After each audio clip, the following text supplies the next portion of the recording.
बिस्मिल्लाहिर्रहमानिर्रहीम। अस्सलाम वालेकुम नाज़रीन, आप यूट्यूब चैनल देख रहे हैं। मैं इमरान खान हूँ। नाज़रीन, आज की वीडियो में मैं आपको एक ऑडियो सुनाऊंगा जो मैं आपको कभी भी नहीं सुनाना चाहता था, लेकिन मुझे आपको सुनानी पड़ेगी इसलिए कि जो फ़ैसला साहब हैं पाकिस्तान में, वो होश के नाखून लें और इन चीज़ों को रोकें। और जो एक बदले का सिलसिला शुरू किया जा रहा है, या जो एक मुकदमात का सिलसिला शुरू होने वाला है कि जनाब किसी पे पीका लगा दिया जाएगा और धमकियाँ लगाई जा रही हैं, वो करने की बजाय अपने गिरबान में झांकें और इन चीज़ों को ठीक करें। मैं आपको ऑडियो सुनाऊंगा कि हो क्या रहा है। और ये ऑडियो अभी तक आपने नहीं सुनी होगी, और क्योंकि मुझे जिन्होंने भेजी उन्होंने शायद किसी और को नहीं भेजी, मेरे एक दोस्त हैं।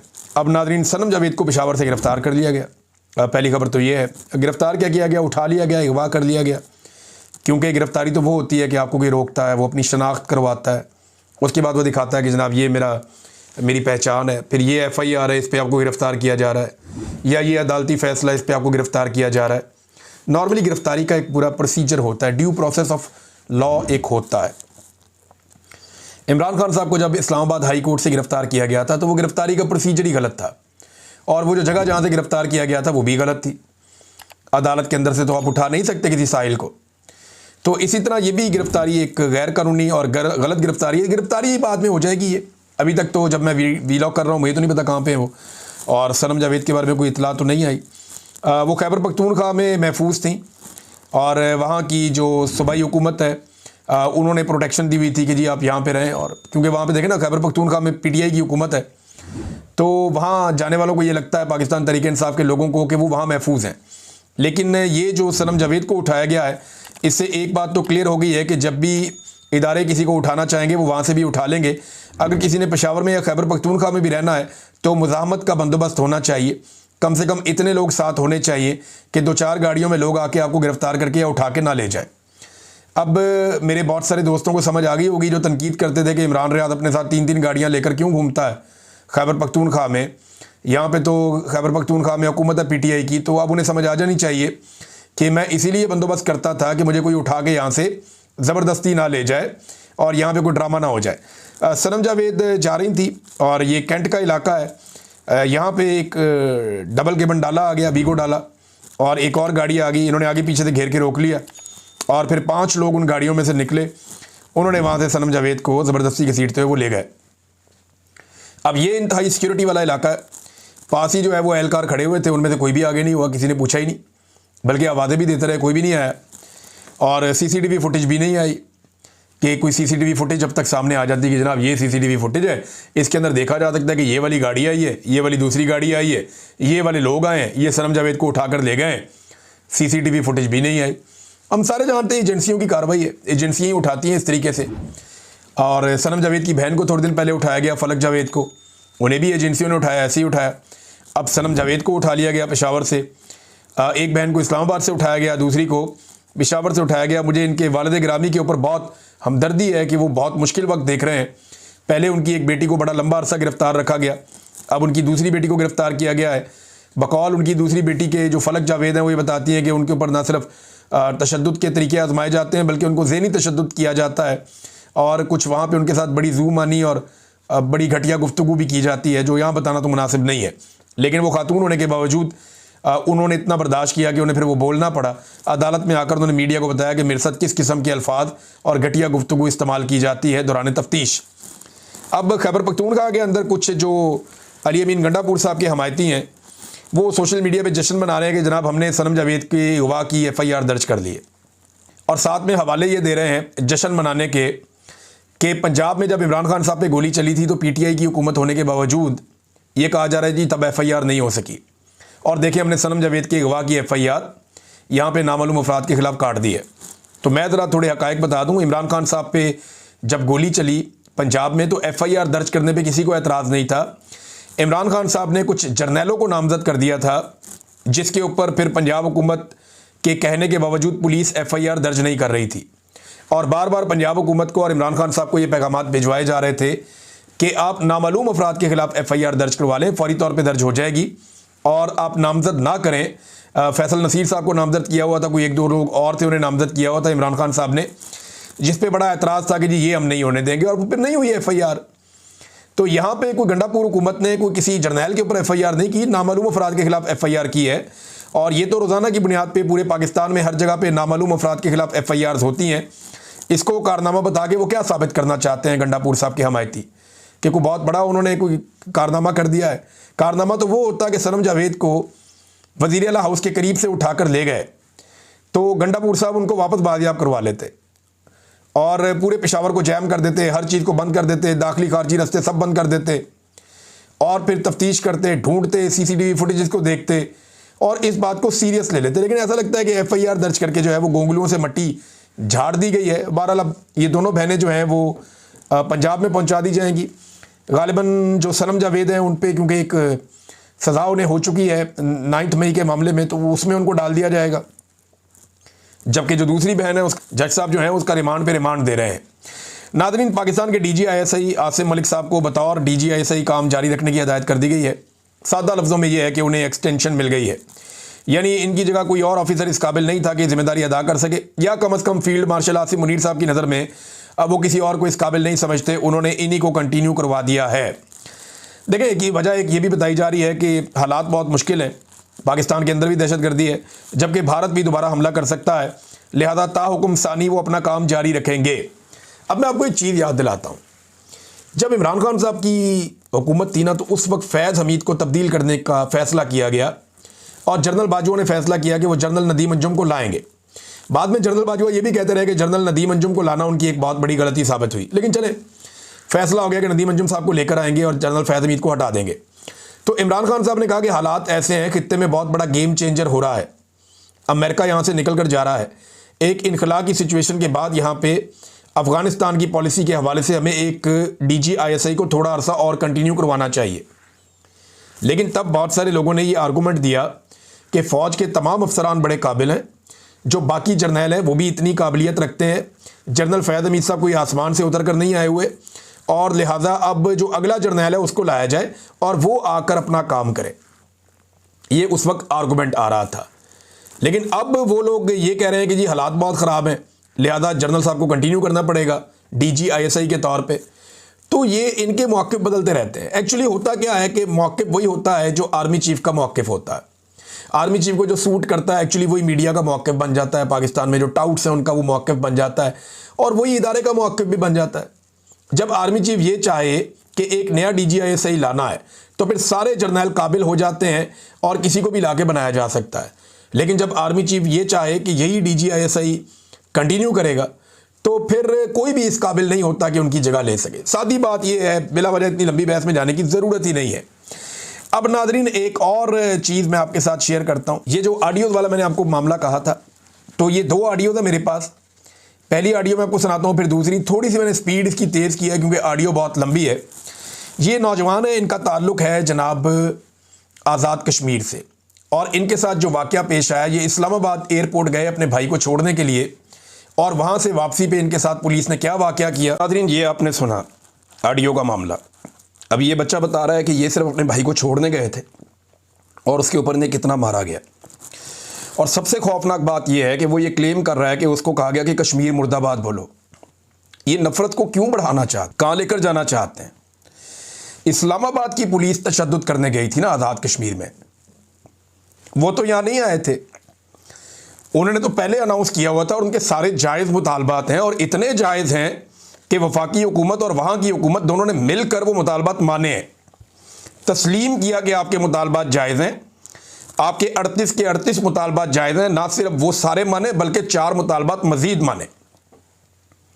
अब वो अपने जायज़ मुतालबात के लिए एहतजाज कर रहे हैं, आप वहाँ चले गए यहाँ से मारने के लिए। तो अब जब तसादुम हुआ तो हर दफ़ा लोग आगे मार खाने वाले तो नहीं होते, यानी औरतें और बच्चे हर जगह आपको नहीं मिलेंगे, कई जगह पे आपको ऐसे लोग मिलेंगे जो आगे से मारेंगे भी, और ये पार्ट ऑफ द ड्यूटी है। लेकिन रियासती इदारों को ज़्यादा अक्लमंद, समझदार और रिस्पॉन्सिबल होना चाहिए। ये नफ़रत जो फैलाई गई है ये इंतहाई मायूस कुन सूरत हाल है और इंतहाई तकलीफ दह सूरत हाल है। इसके ऊपर कोई एक्शन अभी तक नहीं हुआ। मैं आपको ये जिम्मेदारी के साथ कह रहा हूं कि ये बात ना सिर्फ पुलिस को बताई गई, अफसरान को बताई गई, बल्कि वफाकी वुज़रा को भी पता है। और मैं वो सबूत भी आपके सामने रख देता हूं, ज़रा ये भी आप सुन लीजिए कि इसके बाद इन बच्चों ने क्या किया। अच्छा, फिर हम लोग वापस आए ना, तो फिर सुबह ज़ाहिर है हम लोगों ने प्रेस कॉन्फ्रेंस करनी थी। इधर हमारे मीडिया चैनल्स हैं, उनको भी इन्फॉर्म करना था। ज़ाहिर है जो हमारे साथ हुआ है हम नहीं चाहते वो किसी और के साथ हो। बाज़ लोगों की फैमिलीज़ भी होती हैं। इनफैक्ट मैं इतना ये कह सकता हूँ कि ये लोग फैमिलीज़ को भी नहीं माफ़ करते होंगे। ठीक है, तो हम आए इधर, तो ऐसे ग्रुप में एक दो वॉइसेस वगैरह शेयर हुई हैं, हमारे कांटेक्ट वगैरह शेयर हुए हैं। तो उधर से ना शौकत मीर साहब ने हमें कॉल किया अपने पर्सनल नंबर से। तो उन्होंने हमसे डिटेल वगैरह ली, सारा कुछ पूछा। फिर उन्होंने बोला ये कि आप लोगों ने इस तरह कोई भी मतलब अभी नहीं, कुछ भी नहीं करना, जब हमारी कॉल का वेट करना है। ठीक है, हम लोग इन्फॉर्म करते हैं डीआईजी साहब को, और उसके बाद राना सनाउल्लाह साहब को, हम उनको इन्फॉर्म करते हैं। ठीक है, तो फिर शाम को डीआईजी साहब की, जवाद तारक साहब की कॉल आई थी, तो उन्होंने सारी डिटेल्स ली हैं, गाड़ी की भी सारा कुछ किया। तो उन्होंने मेक श्योर ये किया है कि 2 दिन में इसका आउटपुट इंक्वायरी वगैरह करके सब कुछ निकल आएगा। तो यह है कि हम होप्स हैं कि इसका कोई ना कोई वो हल निकालें। अब उन्हें 2 दिन का कहा गया था, तो आज 2 दिन मुकम्मल हो जाएंगे, तो देखते हैं कि इसके ऊपर क्या एक्शन लिया जाता है। अभी तक कोई एक्शन नहीं लिया गया मेरी इत्तला के मुताबिक। एक इंतहाई अफसोसनाक वाक़या है और पुलिस को ऐसी हरकतें ज़ेब नहीं देती।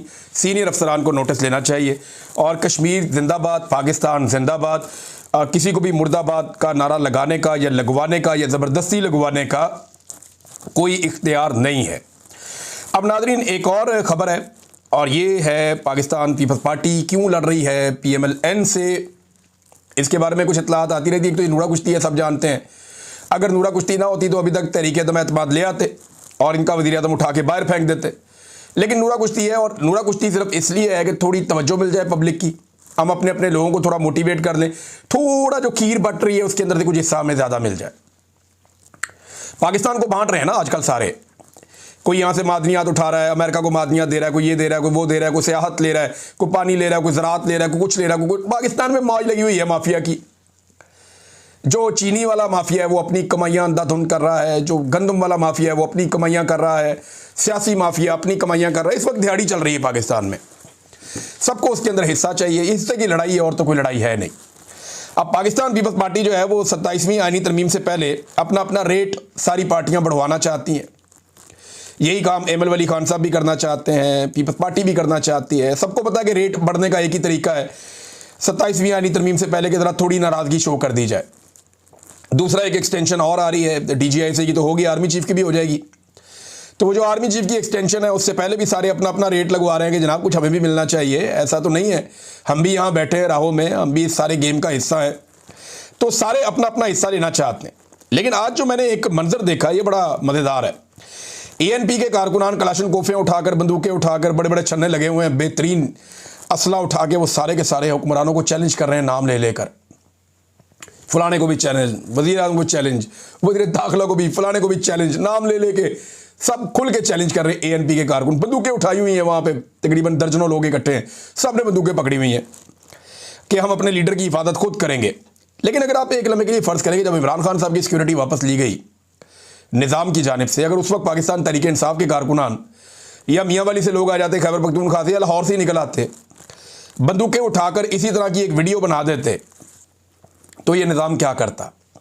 आपको पता है, वो इमरान खान को तालिबान खान डिक्लेयर करके पाकिस्तान का सबसे बड़ा दहशतगर्द करार दे देते। लेकिन क्योंकि ये ANP के लोग हैं और आजकल ANP की एस्टेब्लिशमेंट के साथ बड़ी अच्छी दोस्ती है और ANP की PTI के साथ लड़ाई है, लिहाजा हर हाल में PTI के साथ लड़ने वाले हर शख्स को तहफ़्फ़ुज़ देगा ये निज़ाम। अब ये मनाजिर तो जबरन हुकूमत ने जो किया उसके नतीजे में ये लोग ऐसे असला लेकर आए ना। पठानों का तो वैसे भी शौक़ है असले का, उनके पास तो सबके पास हथियार होते हैं। मैं भी रखता हूँ हथियार, बाकी सारे पश्तून भी रखते हैं और रखने भी चाहिए। जिसको शौक़ है वो रख सकता है, वहाँ पे अलाउ है पाकिस्तान में, कानूनी तौर पे आप हथियार रख सकते हैं।